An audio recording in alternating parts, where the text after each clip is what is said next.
നമ്മൾ സംസാരിക്കുമ്പോഴും അതുപോലെ എഴുതുമ്പോഴും എല്ലാം ചില ഭാഷാ ശൈലികൾ ഉപയോഗിക്കാറുണ്ട് അല്ലെ? ഇപ്പോൾ ഒരു ഉദാഹരണം പറയുകയാണെങ്കിൽ തല പുകയ്ക്കുക, അതുപോലെ വെള്ളം കുടിപ്പിക്കുക, കറിവേപ്പില പോലെ, കണ്ണിലെ കൃഷ്ണമണി പോലെ, ഇങ്ങനെയെല്ലാം നമ്മൾ പൊലിപ്പിച്ച് പറയാ അല്ലെങ്കിൽ ഉള്ളതിനേക്കാൾ കൂടുതലായിട്ട് പറയാ എന്ന് വേണമെങ്കിൽ പറയാം.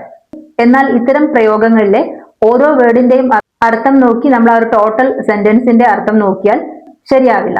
ഇപ്പോൾ പറയുകയാണെങ്കിൽ തല പുകയ്ക്കുക എന്ന പ്രയോഗത്തിലെ തല പുകയ്ക്കുക എന്നുള്ള രണ്ട് വേർഡ്സിന്റെയും കൂടെ അർത്ഥം നോക്കിയാൽ നമ്മൾ അവിടെ റിയൽ ആയിട്ട് തല പുകയ്ക്കുന്നില്ല, അതൊരു പ്രയോഗം മാത്രമാണ്. അതായത് ഞാൻ അത്രയ്ക്കും ഒരു ഡിഫിക്കൽട്ട് ആയിട്ടുള്ള സിറ്റുവേഷനിലൂടെ കടന്നുപോയി, അതിന്റെ കീ എവിടെയാണ് വെച്ചതെന്ന് ഓർമ്മയില്ല, അപ്പൊ ഞാൻ തല പുകഞ്ഞ് ആലോചിച്ചു, പക്ഷെ എനിക്കത് ഓർക്കാൻ പറ്റുന്നില്ല. അപ്പോൾ അതിന് നമ്മുടെ ഭാഷാപരമായിട്ടും അതുപോലെ തന്നെ നമ്മുടെ കൾച്ചർ പരമായിട്ടും എല്ലാം ബന്ധമുണ്ട്. ഇങ്ങനെ നമ്മൾ റെയർ ആയിട്ടാണ് ഇത്തരം പ്രയോഗങ്ങൾ നമ്മളുടെ ഭാഷയിൽ ഉപയോഗിക്കുന്നതെങ്കിലും ഇംഗ്ലീഷിൽ അവരധികവും ഇത്തരം ഇഡിയംസ് യൂസ് ചെയ്യാറുണ്ട്. ഇത് ഭാഷയെ കുറച്ചുകൂടെ എക്സ്പ്രസീവ്, അതുപോലെ വളരെ ഡിഫിക്കൽട്ട് ആയിട്ട് നീട്ടി പരത്തി പറയേണ്ട സെന്റൻസുകൾ ബ്രീഫായിട്ട് പറയാനും അതുപോലെ ഫണ്ണായിട്ട് പറയാനും എല്ലാം സഹായിക്കുന്നു. ഒരു എക്സാമ്പിൾ ആണ് പീസ് ഓഫ് കേക്ക്. എന്തെങ്കിലും ഒരു കാര്യം വളരെ ഈസി ആയിരിക്കും എന്ന് പറയാനാണ് ഈ ഒരു ഇഡിയം യൂസ് ചെയ്യുന്നത്. അതുപോലെ ബ്രേക്ക് എ ലെഗ്, ഇത് ഒരു പെർഫോമറോടോ അല്ലെങ്കിൽ ഒരു സ്പീക്കറോടോ എല്ലാം ഗുഡ് ലക്ക് എന്ന് പറയുന്നതിന് ഉപയോഗിക്കുന്ന ഒരു ഇഡിയമാണ്. അപ്പോൾ ഇന്ന് ഫിഫ വേൾഡ് കപ്പ് ഫൈനൽ മത്സരമാണല്ലോ.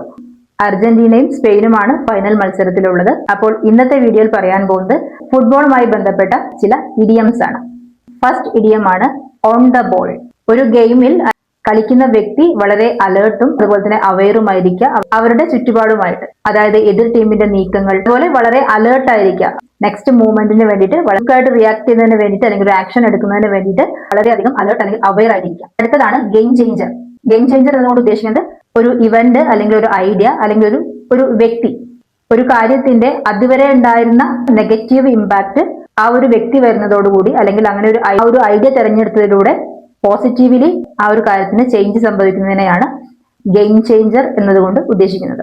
അടുത്തൊരു ഇഡിയമാണ് park the bus. Park the bus എന്നതുകൊണ്ട് ഉദ്ദേശിക്കുന്നത് രണ്ട് ടീമുകൾ തമ്മിൽ മത്സരിക്കുന്നു, അതിൽ ഒരു ടീം വീക്കാണ്, മറ്റേ ടീം കുറച്ച് ഡോമിനന്റ് ആണ്. എന്നാൽ ആ ഒരു ഗെയിമിൽ ഈ വീക്ക് ടീമായിട്ടുള്ള ടീം സ്കോർ നേടുന്നു, എന്നാൽ അവർക്ക് ഷുവർ ആണ് മറ്റേ ഡോമിനന്റ് ആയിട്ടുള്ള ടീം ഇതിനെതിരെ സ്കോർ നേടുമെന്നുള്ളത്. അത്തരം ഒരു അവസ്ഥയിൽ ആ ഒരു ലീഡ് നിലനിർത്താൻ വേണ്ടിയിട്ട്, ഒരു സ്കോർ നേടുക എന്നതിലുപരി അവർ കൂടുതലായിട്ടും ഡിഫെൻഡ് ചെയ്യാൻ വേണ്ടിയിട്ട് ആ ഒരു സ്കോറിൽ ആ ഒരു ലീഡ് നിലനിർത്താൻ വേണ്ടിയിട്ട് ഓപ്പോസിറ്റ് ടീമിനെ ഡിഫെൻഡ് ചെയ്യുന്നു.